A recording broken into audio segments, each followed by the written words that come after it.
Cristo vino al mundo para salvar a los pecadores, de los cuales yo soy el primero. Primera de Timoteo, capítulo 1, versículo 15.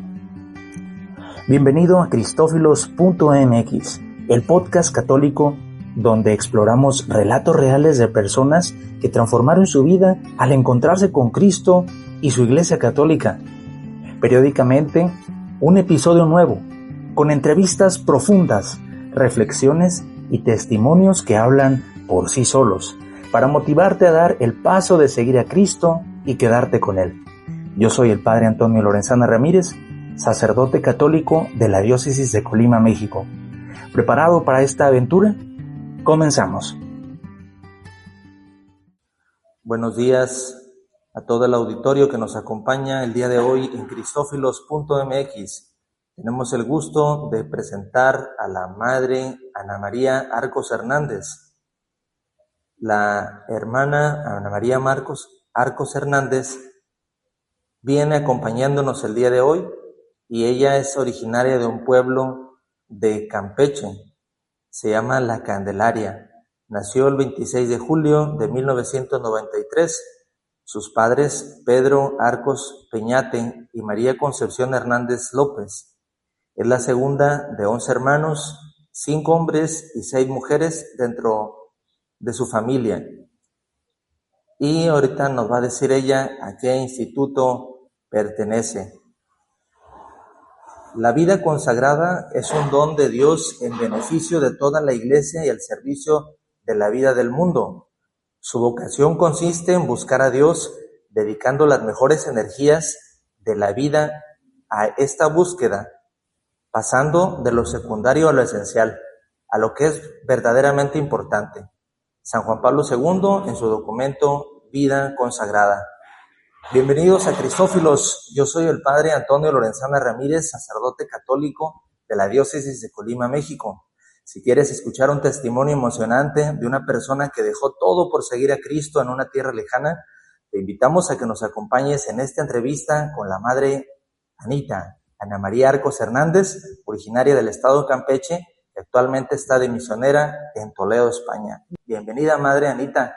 Ahí está en su casa. Gracias por habernos dicho que sí y acompañarnos a mí y a mi auditorio en Cristófilos.mx. ¿Cómo se siente el día de hoy, Madre Anita?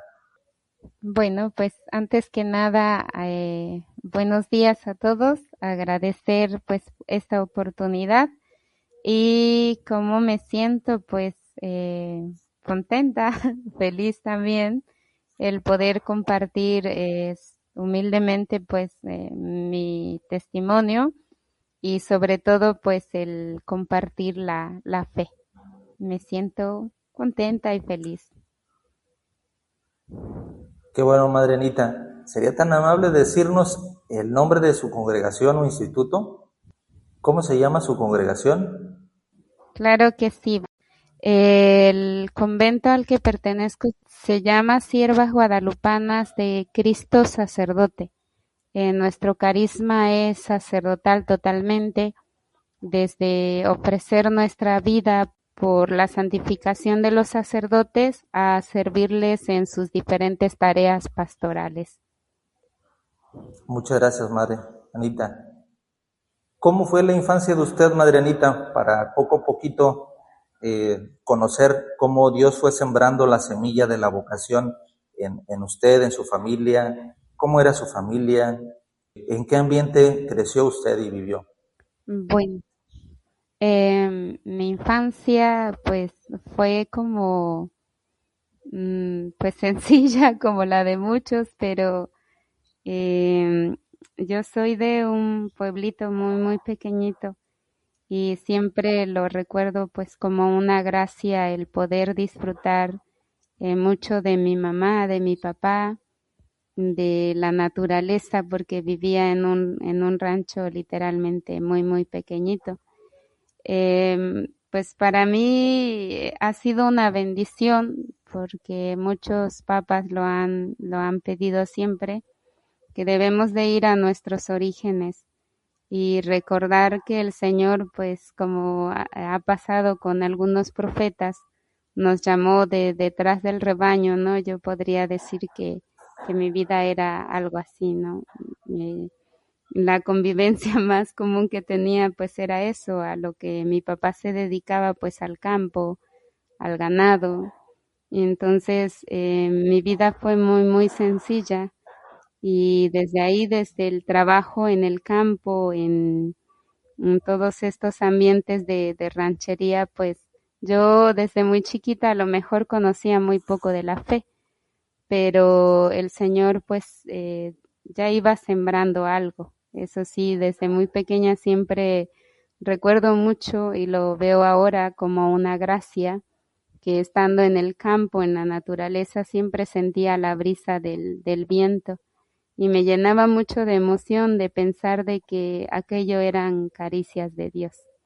Esa fue mi infancia muy, pues sí, ya le decía que crecí detrás del rebaño. Así es, padre. Qué bueno, Madre Anita. Qué bonita experiencia y profunda descripción de su vivencia de una niña que disfruta de la creación de Dios desde lo más sencillo y grandioso, de la brisa, del viento. No cualquiera, ¿verdad? No cualquiera considero que da gracias a Dios por detalles tan grandes desde la sencillez de la vida diaria. Y su adolescencia, ¿cómo la pasó? ¿Cómo fue su adolescencia? Mi adolescencia sí fue como la de muchos, fue un poco más dispersa porque por estudios tuvimos que mudarnos a pueblos ya más grandes. Igual me tocó, pues se podría decir que ya iniciando los tiempos más modernos del bombardeo de los medios digitales, entonces ya la mentalidad de los adolescentes, de los jóvenes, pues iba cambiando muy, muy rápidamente, entonces iba ya envuelta en ello. Yo, gracias a Dios, siempre estuve dentro de la iglesia por mi abuelita. Mi abuelita nos llevaba a los retiros, pero algo que sí recuerdo mucho en la adolescencia es que viví momentos muy difíciles, como muchos adolescentes, en la búsqueda de la felicidad. Entonces comenzaba a equivocarme muy feamente, ¿no? A buscar caminos erróneos, tal vez pensando que ahí se encontraba la felicidad. Para mí la adolescencia sí fue muy, muy difícil porque ahora le puedo poner nombre. Puedo decir que tuve inclusive algo de depresión antes de ingresar al instituto y yo buscaba o cuestionaba mucho a Dios, aunque desde chiquita tenía la conciencia, el conocimiento de que Él existía, ya en adolescencia se empieza a volver todo más oscuro. Si uno no está encaminado en la fe, comienza uno a dudar más por lo que uno vive en la sociedad, se empieza a envolver, ¿no? En los pensamientos de muchos y si Dios existiera no me pasara esto. Entonces comencé a cuestionar mucho a Dios, ¿no? Y esa fue mi adolescencia ya un poco más rebelde, o mucho diría yo. Ujú. Así es, padre. Ok, pues Dios nuestro Señor va escribiendo en nuestra historia. No importa que nuestra historia a veces sea renglones torcidos, el Señor sigue escribiendo y aparte pues el Señor es compasivo y misericordioso, conoce nuestra naturaleza y de ese barro que se echa que pierde su figura, decía el profeta Jeremías en el capítulo 18, Dios lo vuelve a amasar y vuelve a hacer una vasija nueva cuantas veces se necesite, si estamos en sus manos como barro entre sus dedos. Así que esa es la misericordia enorme del Señor, que nos acepta como somos, pero no nos deja como estamos. Gracias, Madre. ¿Y usted cómo descubrió que Dios la estaba llamando para ser religiosa? Mm, Mire, pues ya con el hecho de compartirle que en la adolescencia era rebelde, yo ingresé a la comunidad a la edad de 16 años. Mm, em, no tuve, bueno, que el Señor, como dice, tiene sus planes perfectos, pero como tal no tenía como una inquietud de ser religiosa. Tal Ujú. vez que a los 13 años surgió por ahí como una pequeña inquietud, pero como era de pueblo muy lejano, sobre la fe se conoce muy poco. Y mis papás pues también no tienen mucho conocimiento, más lo que se escuchaba en la televisión de aquellos entonces, ¿no? Mm, yo ingresé, llegaron unas religiosas de la comunidad donde estoy a hacer misión y el párroco nos conocía muy bien porque está mi hermana la mayor y yo ingresamos las dos, solo que ella se salió. Ah, Bueno, el ujú. párroco conocía muy bien a mi familia y por medio de él fue que nos invitó. Pero bueno, no era como tal una inquietud. O sea, yo dije, me voy y salgo de esta tristeza que me traigo y de este pueblo y de todo, ¿no? Como un querer huir a la realidad. Estando ya en el convento que está en la ciudad de México, pues me di cuenta de la realidad, ¿no? No era salir del pueblo y decir me voy para olvidarme de esto, ¿no? Mm, Sino que ahí me di cuenta y todo se me hacía muy difícil, porque en primera pues habría que portar un uniforme, eh, renunciar a muchas cosas y aquello se me hacía imposible de vivirlo. Pero, y bueno, si yo ya vivía en una tristeza porque sentía que algo le faltaba a mi vida, aquello empeoró. Algo que sí hice y nunca lo dejé de hacer fue ir a la capilla. Aunque yo estaba un poco enfadada, se puede decir, con Dios, iba a la capilla todos los días y ahí me desahogaba porque lloraba mucho, sobre todo por la confusión que sentía, por la tristeza que sentía y le pedía mucho a Dios, bueno, y le decía, si tú existes, ¿no? Todavía me quedaban esas dudas. Y le pedía tanto que me indicara el camino, porque yo quería salirme, regresarme a mi pueblo, pero a la vez algo internamente se resistía a hacerlo. Y fue en ese proceso, tardé, bueno, para mí fue eterno, como 3 meses en poder descubrir. Puse fecha para salirme del instituto porque sentía que no podía estar así con viviendo y no querer estar, no estar y no querer estar. Puse fecha, llegamos en noviembre y yo puse fecha más o menos que en julio, yo mejor me regresaba porque no me sentía bien. Bueno, en ese transcurso Dios hizo su obra porque pues él tenía que encontrar, o es tan grande que buscó la forma de tocarme. Em, Cruzando una ocasión uno de los puentes de la Ciudad de México, de ahí del Estado de México, una viejita me extendió la mano. Entonces yo me sentí en esos momentos como que no era la persona que estaba ahí, sino era el mismo Cristo que me pedía algo, ¿no? Y yo revisé mi bolsita, llevaba unos 5 pesos, pero lo pensé, ¿para qué sirve esto, no? O sea, no remediaba en realidad nada. Ujú. Después, muy seguido, en la casa central se acostumbra a hacer una hora santa todos los jueves. Se ofrece por los sacerdotes. Y en aquella ocasión fue el pasaje de la samaritana, cuando Jesús le pide a la mujer, dame de beber. Eh, pues la verdad es que yo no pude con eso. Yo sentía que ese pasaje era para mí, que yo era la samaritana. En otra ocasión, igual todo fue muy seguido, entré al cuarto de un sacerdote, porque ahí se cuidan a los sacerdotes ya ancianos. Él ya estaba postradito en cama y el padre hablaba muy poco y me dijo, en cuanto entré, dame de comer. Entonces, para mí aquello de dame, se me hacía más que era el Señor que pedía mi vida. Y desde ahí como que muchas cosas empezaron a cambiar en mi sentir, en, en descubrir que en realidad era Dios que se estaba haciendo tan pequeño para que yo lo pudiera escuchar.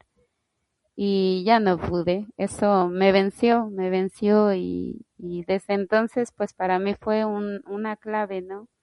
el hecho de pensarlo, y siempre ha sido así desde que viví eso, he pensado cómo un Dios tan grande se hace tan débil y tan necesitado de nosotros para que lo podamos escuchar. Y algo que sí quiero descartar es que mi vida cambió por completo. O sea, llevaba, ya le decía, muchas heridas de la adolescencia. Le digo que mucha tristeza. O sea, de la nada me empieza la alegría, el sentirme una persona nueva, el querer cambiar muchas cosas, el querer entregar mi vida a Dios. O sea, todo eso fue una gracia en realidad. No era una respuesta mía, era la gracia de Dios que pues poco a poco se iba derramando en mi frágil persona. Y pues desde entonces pues he seguido la fecha que había puesto para regresarme. Dije que ya no, que siempre sí le seguía. Y bueno, pues aquí estamos después de tantos años. Cuando entré al cuarto de ese sacerdote que me pedía de comer, ya fue donde no resistí más y pues todo cambió, porque yo ya sentía que pues que no podía resistir más a lo que Dios me estaba pidiendo. Entonces empecé a notar mucha alegría, poca resistencia. Aunque yo a lo mejor pensara en salirme, no era, ya no quería. O sea, yo quería ya entregar pues mi vida al Señor. Y desde ahí todo comenzó a ser diferente, porque ya le decía yo, esa alegría que sentía, pues también la fui plasmando pues ya en mi vida diaria, o sea que ya se notaba que sí el Señor me pedía algo. Qué bueno, madre Nita. Oiga, ¿y cuáles son las etapas de formación en el instituto en el que usted se encuentra para que nuestro auditorio lo pueda conocer? Las etapas de formación son el postulantado, inicia con el postulantado. Actualmente ya es un año, anteriormente era medio año, pero claro, se necesita pues un poco más de tiempo, es donde la chica va, pues sí, conociendo la vida consagrada que hacen. De hecho, en la casa general que está ahí en el estado de México, en Ecatepec, en la misma casa donde están muchas hermanas, la casa general, le dicen, ahí mismo es el postulantado con el fin de que la chica vaya viendo a qué se dedican las hermanas, qué es todo lo que hacen. Entonces, si eso le gusta, pues ella elige seguir, ¿no? Después es la etapa del noviciado, que es un tiempo ya más de oración, de discernimiento ya más espiritual. Son 2 años de noviciado, sí son 2 años, donde también las hermanas novicias ya tienen la oportunidad de salir a alguna parroquia a dar catequesis. También se hacen pocas ventas para el sustento. Pues ya hay un poquito más de actividades apostólicas con el fin de que pues la joven vaya conociendo los ámbitos donde se desenvuelve una religiosa, en este caso sierva guadalupana de Cristo sacerdote, y sobre todo eso, discernir bajo la luz del Espíritu Santo en el silencio, pues si el Señor en realidad la quiere en ese sitio, ¿no? Porque de que la quiere para Él, la quiere para Él. Pero sobre todo discernir si es ese lugar.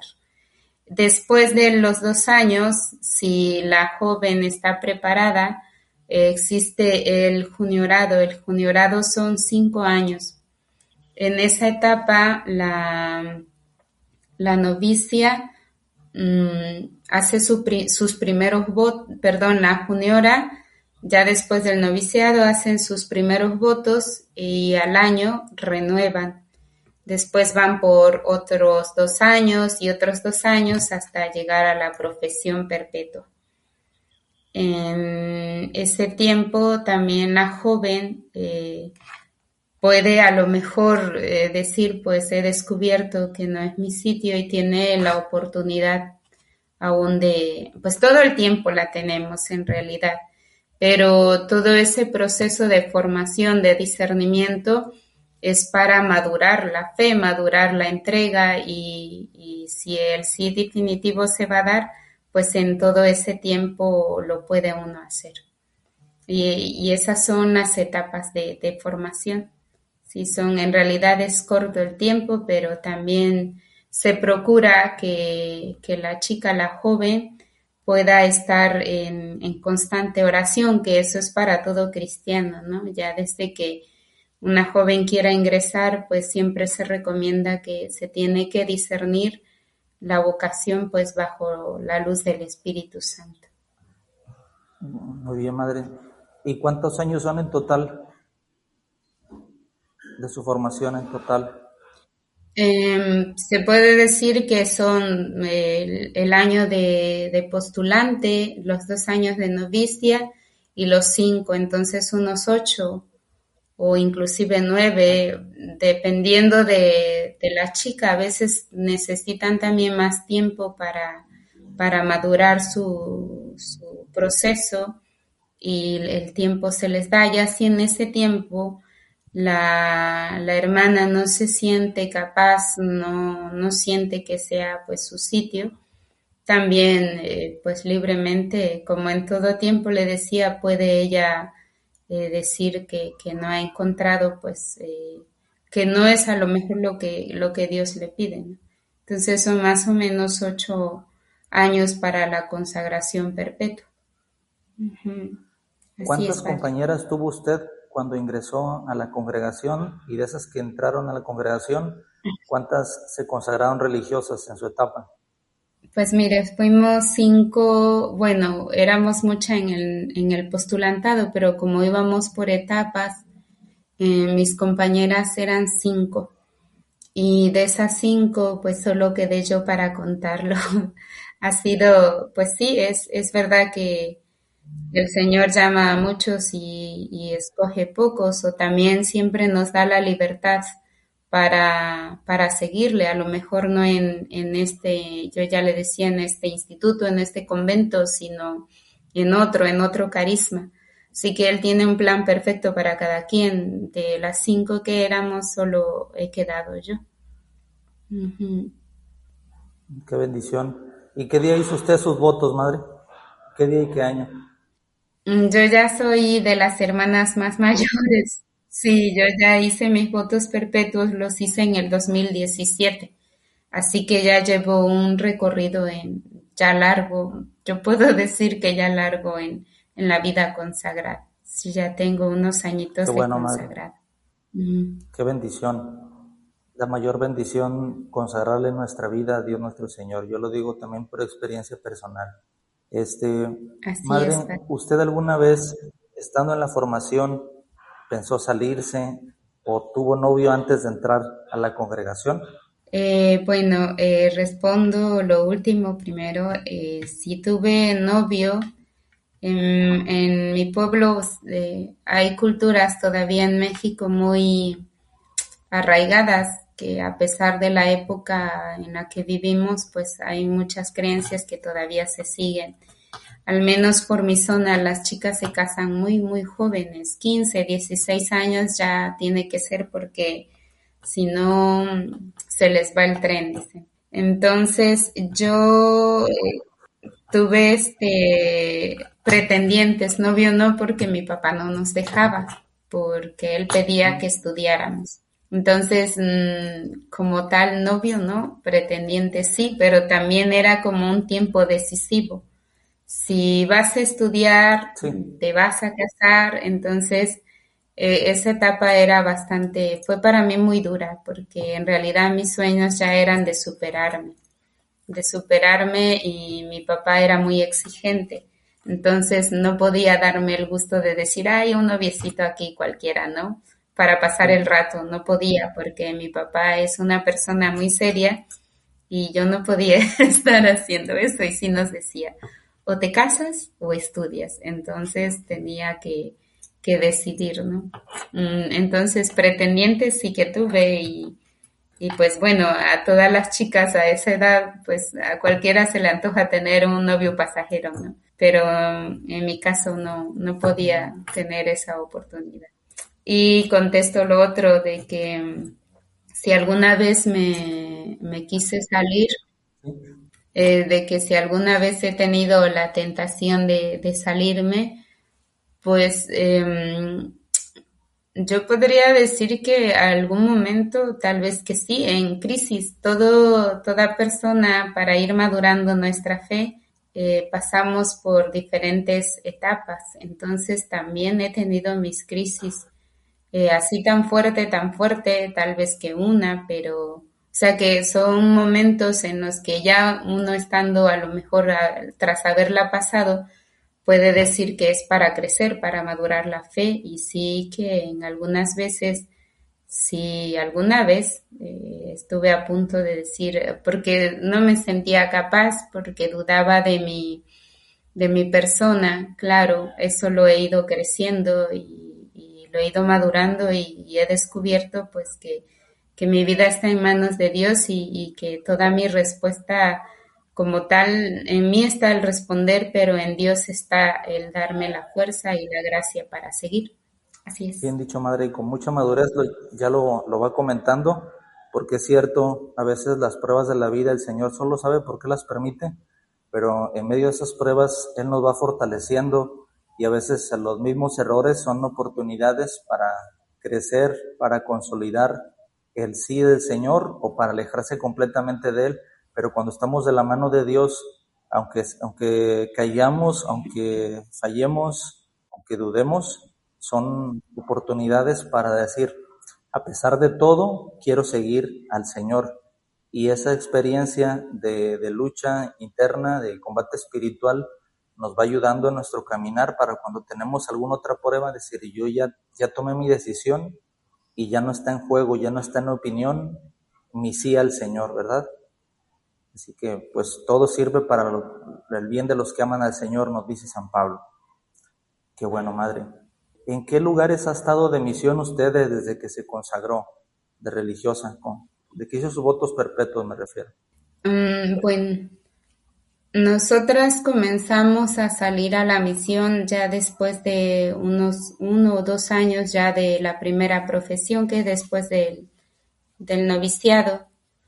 Eh, y yo, mi primera misión, bueno, estuve estudiando, me dieron la oportunidad en el instituto de estudiar enfermería, porque se ocupa mucho con las personas mayores, los sacerdotes mayores. Y estudié enfermería. Después de haber terminado, mi primera misión fue ahí en México, en la Nunciatura Apostólica, que estuve 3 añitos. Después de la Nunciatura Apostólica estuve en un puerto ahí en Manzanillo, Colima. Ahí estuve otros 3 años y actualmente estoy aquí en Toledo, España, en una casa sacerdotal. Es corto mi recorrido, pero para mí ha sido también sustancioso porque he conocido las diferentes etapas o los diferentes sitios donde prestamos la labor como instituto. Gracias, madre. Así es, padre. Una pregunta, ¿qué consejo le daría usted a una jovencita que tiene inquietud por la vida consagrada, pero no sabe a quién dirigirse o cómo clarificar su vocación? Bueno, en primer lugar, una de las recomendaciones sería siempre, y ahora se tiene mucho esa oportunidad de recomendarles sobre todo a las chicas que si tienen ya esa inquietud, sienten el llamado. El Señor tiene muchas formas de llamar, o sea que la vocación siempre va a ser un misterio, porque ya decía, cada quien tiene su historia personal, pero algo que hay que hacer de base es ir a la oración, porque sin la gracia de Dios es muy difícil a lo mejor elegir el camino, ¿no? Para el que el Señor le esté llamando, si es al matrimonio, a la vida consagrada, a la vida de soltería, tiene que ponerlo bajo la luz del Espíritu Santo, que sea Él el que le dicte. En segundo lugar, en estos tiempos, gracias a Dios, hay muchas, lo he visto al menos en Facebook, que se comparten muchas congregaciones, o sea que ahí por los medios digitales se puede decir que gracias a Dios esa es una ventaja. O sea que la joven puede visitar cualquier página de congregación, de convento y a lo mejor el que más le llame la atención e inclusive ahí mismo puede escribir mensajes y es una forma, ¿no? De que también pues ella sea ayudada. Otra de las cosas que se pide en estos tiempos es que la vocación se tiene que discernir. O sea que a veces solos o sola, en este caso la joven o el joven, es un poco más difícil, pero es mejor cuando se acerca a una religiosa, cuando se acerca a un sacerdote, sobre todo pues porque cada quien es especialista en su área, en su ámbito. Entonces, muchísimo mejor si tiene la oportunidad de acercarse, ya les decía, por los medios digitales, ahora con tan solo escribir un mensaje ya hay una oportunidad, hay una forma más fácil. Entonces, mi recomendación para todas esas jóvenes que sienten la inquietud también es que no lo dejen para después. O sea, que cuando el Señor llama, llama y es bonito responderle el tiempo que Él quiere, al tiempo que Él quiere. Si sienten la inquietud, que no se tarden tanto y que busquen, porque si el Señor llama y pone muchos medios, pero también uno tiene que buscar cuál es el sitio, qué es lo que el Señor le está pidiendo. Y esa es mi humilde recomendación, Padre. Gracias, Madre Anita. Tres ideas fundamentales que usted quisiera englobar el objetivo de esta reunión en 3 puntos que pudiera resumir esta entrevista que he tenido con usted a través de nuestro auditorio de cristófilos.mx. En 3 puntos, primera pues sería pues eso de que a lo mejor, bueno, como ya decía al inicio, ¿no? Un testimonio, pues pueda aportarle a alguien, a una joven, pues primero Dios servirá para alguien, ¿no? En segundo, pues yo decía también que es importante destacar que nos une el mismo Cristo, una misma fe, y ante todo, pues compartir la fe, compartir como un Dios tan grande y misericordioso se sigue haciendo pequeño para que nosotros lo escuchemos. Y en último punto, pues sería eso de que sigamos pidiendo mucho a Dios por el aumento y la perseverancia de las vocaciones, ya no solo a la vida consagrada, al sacerdocio, sino también para que haya buenos y santos matrimonios. La iglesia somos todos un conjunto y todos necesitamos de todos. Entonces, pues puedo decir eso, que la oración es la base de todo cristiano. En la oración encontramos a Dios y si nosotros en este tiempo, en este tiempo sobre todo que todo está lleno de ruido, de propagandas, de todo menos de Dios, que tengamos la valentía de hacer un alto a nuestras vidas, un alto a tanto ruido y dejarle espacio a Dios, de escucharle en el silencio, en la oración, para poder compartir también la fe y sobre todo, pues enamorarnos de Él, que es lo que necesitamos, que es lo que necesita todo cristiano, estar enamorados de Cristo y con María Santísima para nosotros como mexicanos, guadalupanos, pues a la Virgen de Guadalupe, que siga siendo nuestra guía para llevarnos hacia Jesús. Eso es, Padre. Muchísimas gracias, Pues Madre muchas Anita, gracias. por habernos acompañado en esta entrevista y compartirnos su experiencia de fe y de servicio desinteresado a la Iglesia Católica. Espero de todo corazón que nos vuelva a acompañar y honrarnos con su visita, porque recuerde que habíamos platicado de que la Madre Eli queremos hacerle un homenaje por su trayectoria, su vida pequeña, cortita vida que el Señor le concedió, pero una vida muy fructífera, una vida muy ejemplar. La Madre Eli, para nuestro auditorio, es una religiosa de la congregación a la que pertenece la Madre Anita, y la cual ella se consagró religiosa y al año exactamente muere de ser consagrada religiosa. De hecho, el día de ayer falleció y dejó un hueco en la vida de la Madre Anita y también las personas que la conocimos. Era una promotora vocacional y pues fue una vida muy sufrida. En otro momento queremos también poder hacer una entrevista. Pues gracias, Madre Anita, Dios le recompense. Y también gracias a ustedes, podcast escuchas, que nos acompañaron en esta entrevista de Cristófilos.mx. Déjenos en sus comentarios qué les pareció esta entrevista, qué te aporta para tu vida. Y no olvides suscribirte y recomendar a Cristófilos.mx. Y recuerda, la vocación es un llamado que Dios le hace al ser humano para llevarlo a la felicidad. Que tengas un excelente día y gracias por habernos acompañado en esta tercera edición de Cristófilos.mx.